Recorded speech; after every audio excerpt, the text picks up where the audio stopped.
હવે આપ પંચમહાલ જિલ્લાનો સમાચાર પત્ર સાંભળશો. લેખન અને રજૂઆત વિપુલ પુરોહિત. સ્થાનિક સ્વરાજની ચૂંટણીના જોરદાર માહોલ વચ્ચે પંચમહાલ જિલ્લામાં લોકશાહીનો ઉત્સવ પૂરેપૂરો ખીલ્યો છે. જિલ્લામાં કુલ 11,23,768 મતદારો નોંધાયા છે. તમામ મતદારો ચૂંટણીમાં ઉત્સાહભેર ભાગ લેવા માટે તૈયાર છે. પંચમહાલમાં સ્થાનિક સ્વરાજ્યની ચૂંટણી 2026 માટે મતદાન જાગૃતિ અભિયાન તેજ બન્યું છે. જિલ્લા ચૂંટણી તંત્ર દ્વારા શાળાઓમાં ચિત્ર, નિબંધ, વક્તૃત્વ સ્પર્ધાઓ સાથે વિદ્યાર્થીઓને જોડવામાં આવ્યા છે. મારો મત મારો અધિકાર જેવા નારા સાથે રેલીઓ યોજાઈ રહી છે, જેમાં બાળકો ગ્રામજનોને અચૂક મતદાન માટે પ્રેરિત કરી રહ્યા છે. પંચમહાલ જિલ્લામાં જિલ્લા પંચાયત, તાલુકા પંચાયત અને નગરપાલિકાની કુલ 192 બેઠકો માટે ચૂંટણી યોજાનાર છે. ત્યારે કુલ 1,417 મતદાન મથકો તૈયાર કરવામાં આવ્યા છે. ગ્રામ્ય વિસ્તારોમાં 1,265 અને ગોધરા અને શહેરા નગરપાલિકાઓ માટે 152 મતદાન મથકો કાર્યરત રહેશે. મતદાનની તમામ વ્યવસ્થાઓને અંતિમ રૂપ આપવામાં આવી રહ્યું છે. રાજકીય દ્રષ્ટિએ ભાજપે પંચમહાલ જિલ્લામાં પંચાયતમાં નો રિપીટ થિયરી અમલમાં મૂકી છે. જિલ્લા પંચાયતની 38 બેઠકોમાંથી 35 બેઠકો પર નવા ચહેરાઓને તક આપી છે, જ્યારે ફક્ત 3 જ જૂના સભ્યોને ફરી મોકો આપવામાં આવ્યો છે.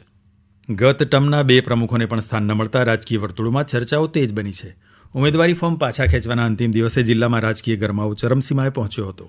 ભાજપના કુલ 33 ઉમેદવારો બિનહરીફ જાહેર થતાં પક્ષે મજબૂત શરૂઆત કરી છે, જેમાં જિલ્લા પંચાયતની 7 અને તાલુકા પંચાયતની 26 બેઠકો પર ભાજપનો વિજય નિશ્ચિત બની ગયો છે. હવે આગામી 26મી તારીખે જિલ્લા પંચાયતની 31 બેઠક પર 96 ઉમેદવારો ચૂંટણી જંગ લડી રહ્યા છે, જેમાં ભાજપના 31, કોંગ્રેસના 29, આપના 29, અન્ય પક્ષના 1 અને અપક્ષ 6 મળી કુલ 96 ઉમેદવાર ચૂંટણીમાં ઝંપલાવી રહ્યા છે.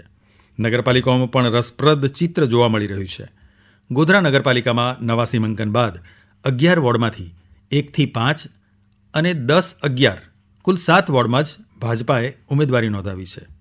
કુલ 28માંથી 26 બેઠકો પર ઉમેદવારો જાહેર કરી ફક્ત 3ને જ રિપીટ કરી 23 નવા ચહેરાઓ પર દાવ લગાવ્યો છે.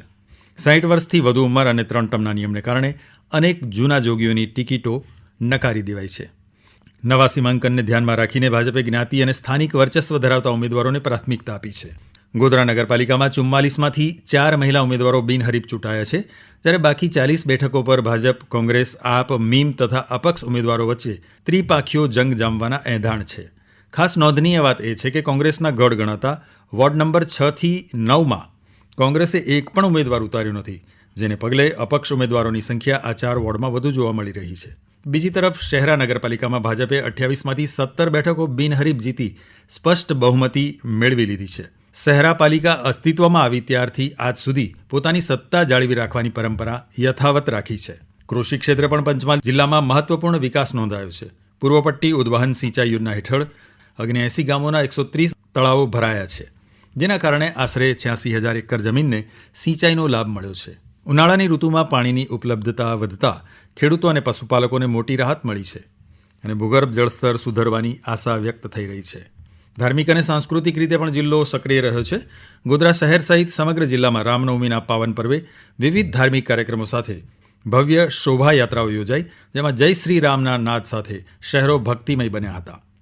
રામ ભક્ત હનુમાનની હનુમાન જયંતિ નિમિત્તે પંચમહાલના ગોધરા વાવડી હનુમાન, સાપા ગેલવા હનુમાન અને જાંબુઘોડા પાસે આવેલ ઝંડ હનુમાનના મંદિરો ખાતે ભક્તોની ભારે ભીડ ઉમટી પડી હતી. જ્યારે ઘોગંબા તાલુકાના રોકડિયા હનુમાન મંદિરે વિશેષ હવન પૂજા યોજાઈ હતી. ઉપરાંત ગોધરા અને શહેરામાં ચેટીચંડ પર્વ પણ સિંધી સમાજ દ્વારા ભવ્ય રીતે ઉજવાયો હતો. આરોગ્ય ક્ષેત્રે ગૌરવની સિદ્ધિ તરીકે ગોધરા તાલુકાના ઓરવાડા સ્થિત આરોગ્યમ સુપર સ્પેશિયાલિટી હોસ્પિટલને NABH માન્યતા પ્રાપ્ત થઈ છે, જે પંચમહાલ સહિત આસપાસના જિલ્લાઓ માટે પ્રથમ સિદ્ધિ છે. આથી દર્દીઓને આધુનિક અને ગુણવત્તાયુક્ત સારવાર ઉપલબ્ધ બની રહી છે. જનસેવા ક્ષેત્રે પણ નવી પહેલો હાથ ધરાઈ છે. LPG અને કેરોસીન વિતરણ માટે ઓનલાઈન વ્યવસ્થા શરૂ કરવામાં આવી છે, જેથી જરૂરિયાતમંદોને સરળતાથી ઈંધણ મળી શકે.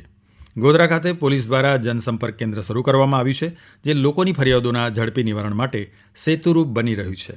પંચમહાલ પોલીસ દ્વારા યોજાયેલ રક્તદાન શિબિરમાં એકત્રિત થયેલ રક્ત થેલેસેમિયા અને સિકલસેલ પીડિત બાળકો માટે ઉપયોગી બને તેવા ઉમદા હેતુથી સ્થાનિક સંસ્થાઓના સહયોગથી પંચમહાલ SP સહિત મોટા પ્રમાણમાં પોલીસ સ્ટાફ દ્વારા ઉત્સાહભેર રક્તદાન કરવામાં આવ્યું હતું. ભારત રત્ન ડૉક્ટર ભીમરાવ આંબેડકરની 135મી જન્મજયંતિ નિમિત્તે જિલ્લાભરમાં વિવિધ કાર્યક્રમો યોજાયા હતા. ગોધરા ખાતે પરિસંવાદ, શોભાયાત્રા અને ઘોગંબા ખાતે પણ ભવ્ય શોભાયાત્રાનું આયોજન કરવામાં આવ્યું હતું, જેમાં તમામ વર્ગના લોકોએ ઉત્સાહપૂર્વક ભાગ લીધો હતો.